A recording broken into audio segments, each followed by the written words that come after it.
everybody, it's Rob Vegas. I'm checking in from Melbourne, Australia, and we've got another episode of Assemble the Troops on the go here, and it's going to be a good one. We've got one of the original lineup characters, Rock and Roll, but in version 2, which came out in around about 1989 or thereabouts.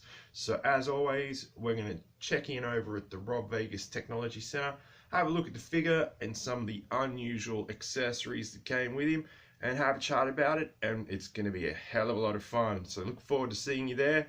Let's roll. Alright, so we're back over at the Rob Vegas Technology Center, and we've got Rock and Roll with us. Now, full disclosure, in a fit of enthusiasm, I have already replaced the O-ring and pulled him apart and stuck him back together. So I know that's some people's favorite part of the show, so I do apologize for skipping that this time around. Yeah, but he's back together, and you can see this is a cool old school looking figure, even for the late 80s. And yeah, great stuff. Now he has one of those things that I really like, and that is some pegs on his right leg, if you can make them out there. There is meant to be 2 of them there, but sadly one of them had broken off over time, and he's got this rifle that pegs onto there. It is meant to have a stock on it, but mine has broken off over time, so yeah, I'll have to get the feelers out for a new one of those. But as you can see, Rock and Roll looks pretty stylish carrying that around, and I guess if anything else, he can pretend he's in Terminator 2 or like John Wayne and stuff, and you know, do that thing where they reload it by flicking it around and stuff, like in Terminator 2, or I think was it The Searchers or something like that with John Wayne. So he's got that facility there, so why not? That brings us to the rest of Rock and Roll's gear, and this is where stuff gets pretty strange, because he does come with his backpack. Mine's got some gunk on it, so I'm going to have to work at getting that off there. It looks like some old sticky tape or something like that. He did come with 2 of these big old bullet belts. I've only been able to locate one thus far, so he's just going to have to make do with that. These actually connect, these bullet belts, to these little tabs on the backpack, and I bet you're asking, where does the other end of this connect onto?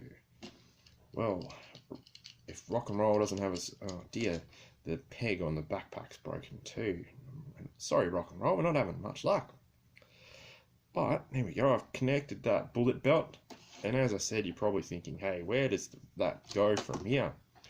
Well, Rock and Roll came equipped, if you believe it, with 2 of these devices, which appear to be big old miniguns, or double miniguns, no doubt, and double the double miniguns, so 2 lots of miniguns. So that's a lot of firepower for old Rock and Roll. Like, he's been upgraded, because I think he came with like an old sort of bullet, or you know, like an old machine gun, like a normal machine gun, whatever that is. But now he's got this absurd setup, so it's like someone out there decided, well, what's the craziest thing we can have for Rock and Roll version 2? And I tell you what, if they didn't nail that entirely, now someone out there who actually knows about machine guns is going to have to pop a comment down below after they like and subscribe, of course. Because I was looking up, because I don't know anything about machine guns, I'll be honest, so full disclosure again, but I was looking up, and apparently with a minigun, it is a 6-barrel rotary machine gun, and yep, that checks out, because you can see on these little weapons that they do have like the barrels sculpted in, and they're a fine piece. I mean, great, awesome detail and work on those. And it says, of course, the advantage of a minigun is a high rate of fire, between 2,000 to 6,000 rounds per minute. So rock and roll is just packing hard here. And like you can see, he's got this really muscular build, and I'd imagine firing these bad boys would certainly require a bit of upper body strength, and also of course to carry around said ammunition in the backpack, because he's gonna, like, if he's got less than 1,000 rounds in that, and you do the math, he can probably only fire 4 miniguns for about, I don't know, 10 seconds. If anyone can do the math on that and let us know in the comments below, by all means. But that's a real that's a hell of a lot of firepower. So no wonder that he he takes that rifle round with him, just so he like fires those for all of 10 seconds, and then he's just got to kick it old school with this, and pick off whoever's left after the barrage. But yeah, you can see there is that point,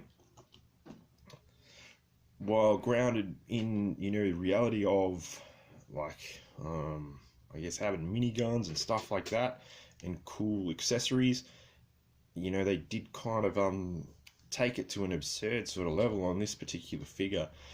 So my next mission is to track down, we're going to need a replacement backpack, an extra bullet belt, and a rifle that is not broken at the stock bit, the butt, or whatever it is you call it.